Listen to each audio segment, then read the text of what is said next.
नमस्ते दोस्तों, स्वागत है आप सभी का हमारे चैनल दिव्या भक्ति ज्ञान में।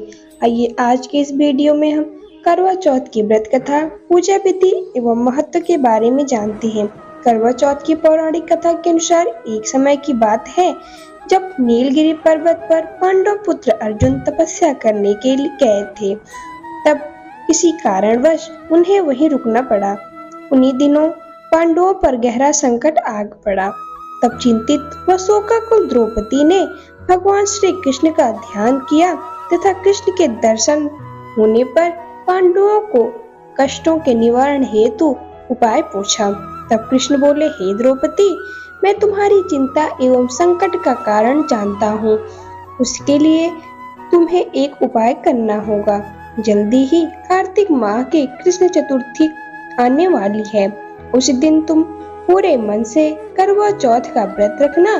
भगवान शिव, गणेश एवं पार्वती की उपासना करना। तुम्हारे सारे कष्ट दूर हो जाएंगे। तब सब कुछ ठीक हो जाएगा। कृष्ण की आज्ञा का पालन कर द्रौपदी ने वैसा ही करवा का व्रत किया। तब उसे शीघ्र ही अपने पति के दर्शन हुए और उसकी सारी चिंताएं दूर हो गई। जब मां पार्वती द्वारा भगवान शिव से पति की दीर्घ आयु एवं सुख संपत्ति की कामना की विधि पूछी, तब शिव ने करवा चौथ का व्रत रखने की कथा सुनाई थी। करवा चौथ का व्रत रखने के लिए कृष्ण ने दो प्रतीक को निम्न कथा का उल्लेख किया था। पुराणों के अनुसार करवा नाम की एक पतिव्रता धोबिन अपने पति के साथ तुंगभद्रा नदी के किनारे स्थित गांव में रहती थी। उसका पति बूढ़ा और निर्बल था।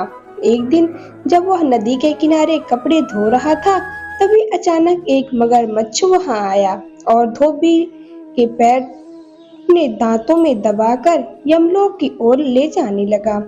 वृद्ध पति यह देख घबराया और जब उससे कुछ कहते नहीं बना, तो वह करवा करवा कहकर अपनी पत्नी को पुकारने लगा।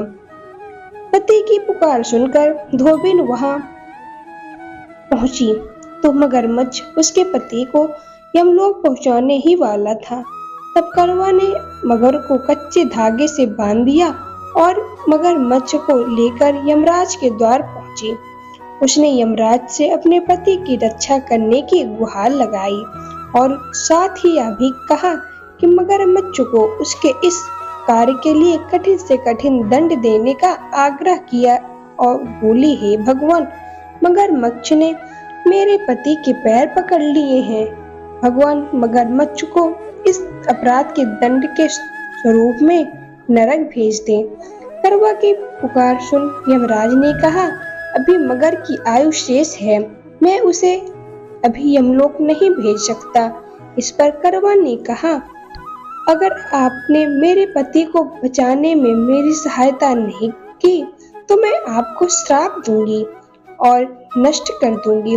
करवा का यह साहस देखकर यमराज भी डर गए और मगर को यमपुरी भेज दिया। साथ ही करवा के पति को दीर्घ आयु होने का वरदान दिया।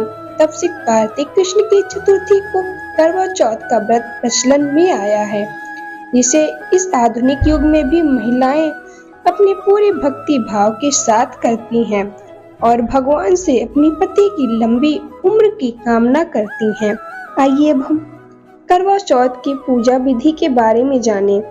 करवा चौथ पूजा करने के लिए घर के उत्तर पूर्व दिशा के कोने में अच्छे से साफ कर लें और लकड़ी की चौकी बिछाकर उस पर शिव जी, माँ गौरी और गणेश जी की तस्वीर या चित्र रखें।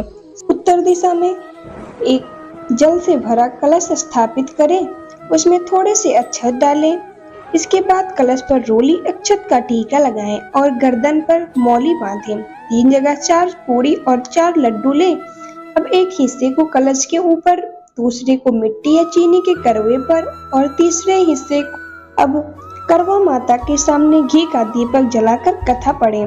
पूजा करने के बाद साड़ी के पल्ले और करवे पर रखे प्रसाद को बेटे या अपने पति को खिला दें। वहीं कलश पर रखे प्रसाद को गाय को खिला दें।